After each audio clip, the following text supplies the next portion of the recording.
J'ai été un chercheur, je suis toujours un chercheur, mais maintenant je suis un chercheur d'argent 20 ans après. Donc voilà, la recherche en est arrivée à ça. Comment Tout simplement parce que dans beaucoup de domaines, le pouvoir public est très en retrait par rapport à des sujets extrêmement importants. Le soutien à la recherche sur les maladies neurodégénératives est vraiment déficient en France.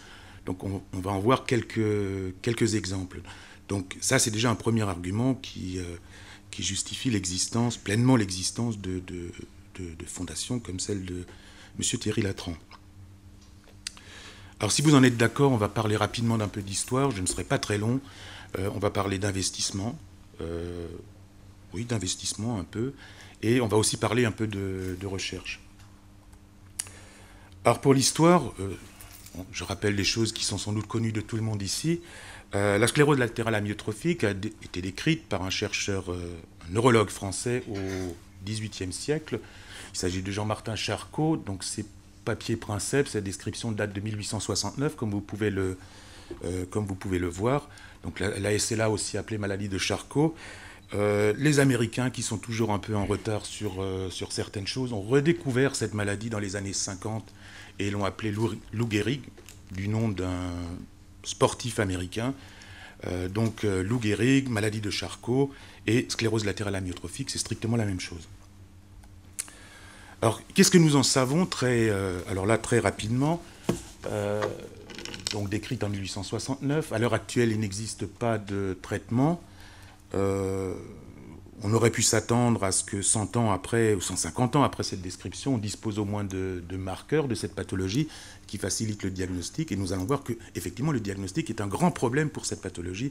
Et je crois que c'est vraiment un des aspects où il faut, à mon avis, bien sûr, il faudrait mettre le paquet pour progresser. La maladie se déclare à 50-60 ans, 100 à 1500 nouveaux cas par an en France, donc ce n'est pas une maladie si rare que ça. Donc un nouveau cas de SLA est diagnostiqué toutes les 6 heures, rien qu'en France. Donc c'est une incidence de l'ordre de 1, 2 à 100 000, selon les estimations. C'est pas mal. Si on traduit ça en espérance de vie, si vous vivez, vous, 50 ou 60 ans, vous avez une chance sur 1000 de mourir de cette pathologie. C'est ça que ça veut dire précisément. Au plan de la neuropathologie, la SLA se caractérise évidemment par la perte des motoneurones. C'est ça sa caractéristique principale qui a été enseignée dans tous les textbooks à tous les neurologues pendant plus de 100 ans. Et jusque 10 ans en arrière, dans tous les enseignements de médecine, la SLA, la sclérose latérale amyotrophique, est une maladie du motoneurone. Et ça, c'est un des grands changements qui est intervenu, je dirais, ces 10 dernières années. Donc nous avons appris des choses, même si nous n'avons pas progressé au plan de la thérapie.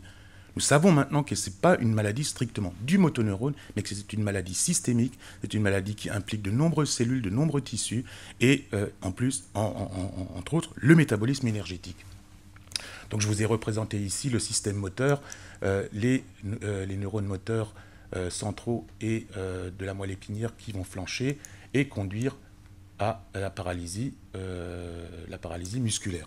C'est une maladie qui peut toucher tout le monde. Il n'y a pas de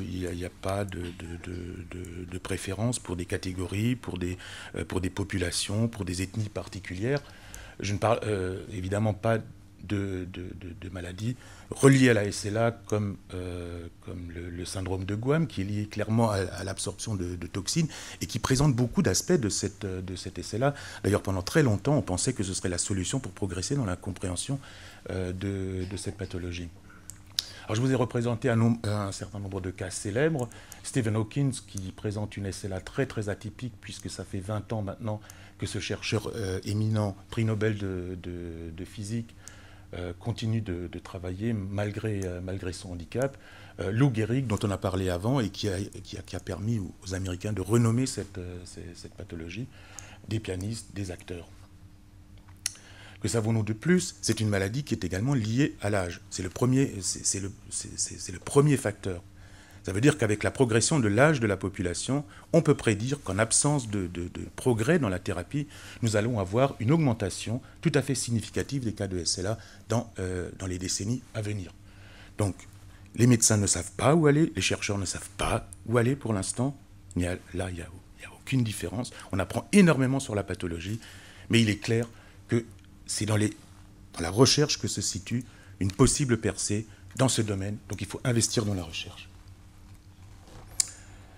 Alors, quand on parle de soutien à la recherche, j'ai cherché un certain nombre d'exemples. Qu'en est-il de l'investissement, par exemple, dans la recherche en Amérique du Nord? Alors, il y a un activisme absolument furieux en Amérique du Nord. Il y a beaucoup de fondations. Je vous en montre quelques-unes.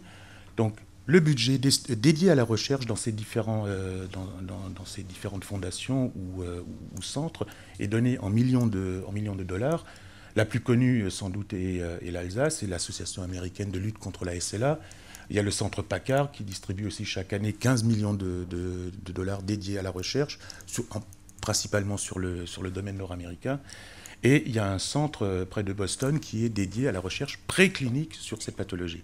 C'est-à-dire c'est un centre qui élève des souris, qui est modèle de cette pathologie, et qui va tester sur ces souris un certain nombre de molécules candidates qui pourraient devenir des médicaments qui bénéficient d'un budget propre qui est de l'ordre de 10 millions d'euros de dollars chaque année. Alors comment ça se passe en Europe? Écoutez, en Europe, je dirais c'est beaucoup plus modeste. Si vous regardez la NMD, qui est l'association anglaise, son budget est de l'ordre de 4 millions d'euros, mais il n'y a qu'une toute petite fraction de ces 4 millions d'euros qui sont dédiés à la SLA. C'est une fondation qui s'intéresse à d'autres maladies du motoneurone, la SMA et toute une série de myopathies. Donc une toute petite fraction. Maintenant, si on compare des choses qui sont comparables, des populations comparables à celles de la France, prenons le Canada, c'est la moitié de la population de la France. Le Canada consacre 1,5 million d'euros strictement à la recherche sur la sclérose latérale amyotrophique. Et quand on voit ce qu'investit, bon, si on rapportait ça à une population équivalente à la population française, on en serait à 3 millions. Quand on regarde ce que l'association dédiée à la recherche sur la sclérose latérale amyotrophique en France, l'ARS, qui fait effectivement déjà beaucoup, consacre, on note une somme qui est pratiquement 10 fois moindre. Donc effectivement, il y a une place à prendre pour une fondation comme celle de Thierry Latran, qui sera une fondation européenne et où de nombreux groupes, de nombreux laboratoires sont partie prenante. Là, on va changer d'échelle.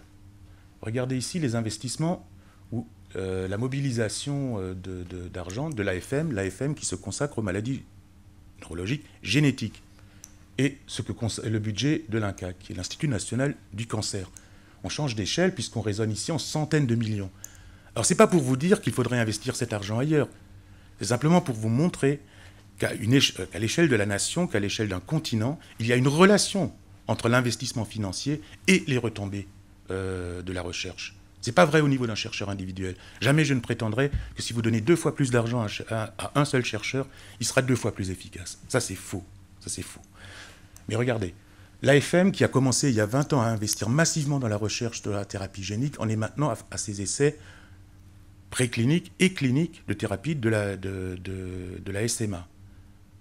Donc les progrès en thérapie génique ont été absolument spectaculaires, et ça, c'est une percée vraiment française. Pareil pour l'INCa. Je ne sais pas quelles sont les personnes ici qui ont été confrontées à ce type de problème, mais en 20 ans, la thérapie ou l'accompagnement au moins du cancer a fait des progrès tout à fait énormes. Donc ça, simplement pour justifier, encore une fois, à l'échelle d'une nation, à l'échelle d'un continent, il y a une relation entre les sommes investies et les résultats.